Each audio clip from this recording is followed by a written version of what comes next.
You know, I'm so glad you're here. I've been having some weird dreams lately. Shh, that's great. Now press play, you monster!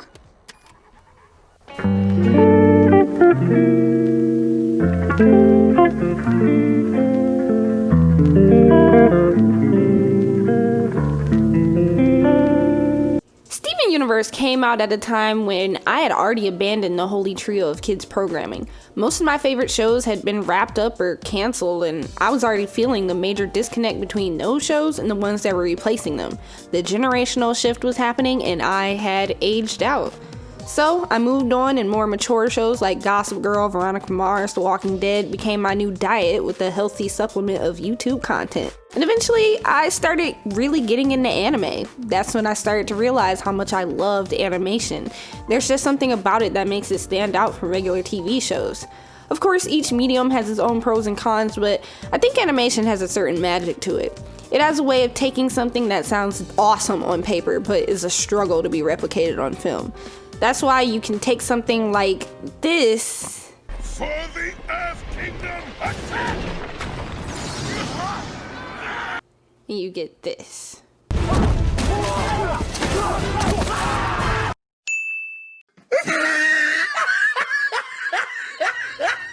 So eventually I found out that around the time that I had jumped ship, I had actually missed the birth of the Cartoon Network renaissance. Shows like Adventure Time, Regular Show, and The Amazing World of Gumball were leading the race and revitalizing viewership for the network.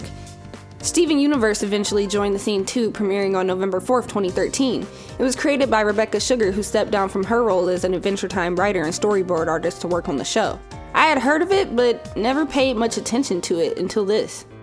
Watch the show. Just watch the show. So good. Just All right. watch it. Watch it by yourself. Watch it with your kids. Watch it with your do whatever. And Beautiful. it's just so feel good and so good. soft and so nice. good. And I love it so much. Yes. Shout out to y'all. With the recommendation like that, I was expecting it to be good, but I don't think I knew what I was getting myself into. The show follows Garnet, Amethyst, Pearl, and Steven, who make up the Crystal Gems. The former three come from an alien planet called Homeworld, and Steven is a half-human, half-gem because his mother gave up her physical form. On the surface, it sounds like an easy setup for some wacky cartoon where three aliens have to learn to live with a human child, but the show went way beyond that.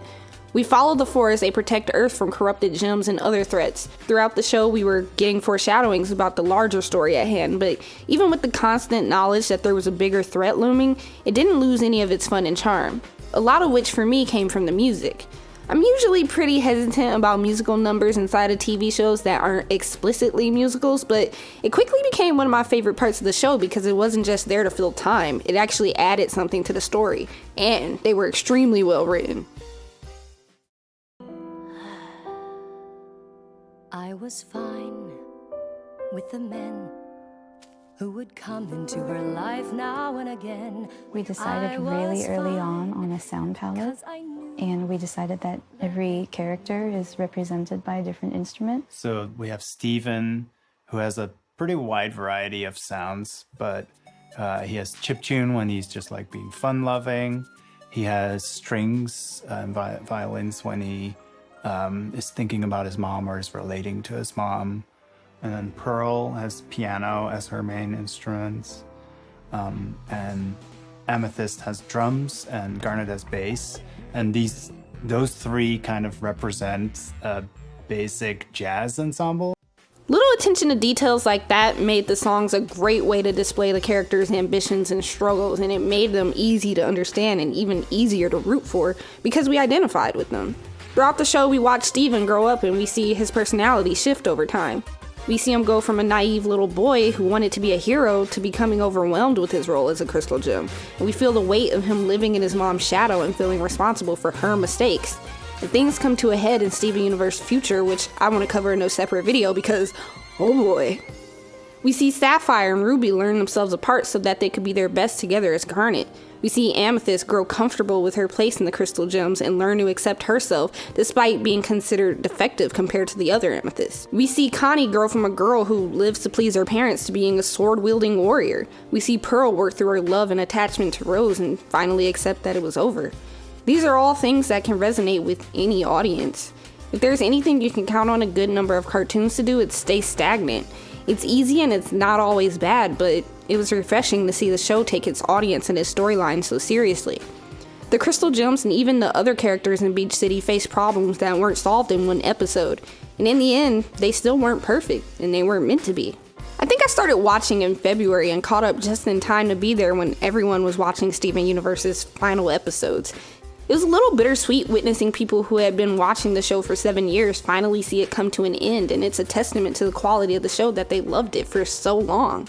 The show didn't feel childish, and I think that's when cartoons are at their best, when they aren't bogged down by cheap jokes that you don't find funny past the age of 8.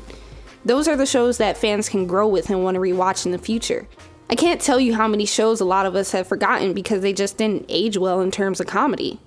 Steven Universe wasn't meant to overstay its welcome, sticking around for years until the personalities were only hollow copies of themselves. It told the story it was meant to tell, of a boy and his alien family trying to navigate life just like us, while also saving the entirety of Earth, which should also be like us.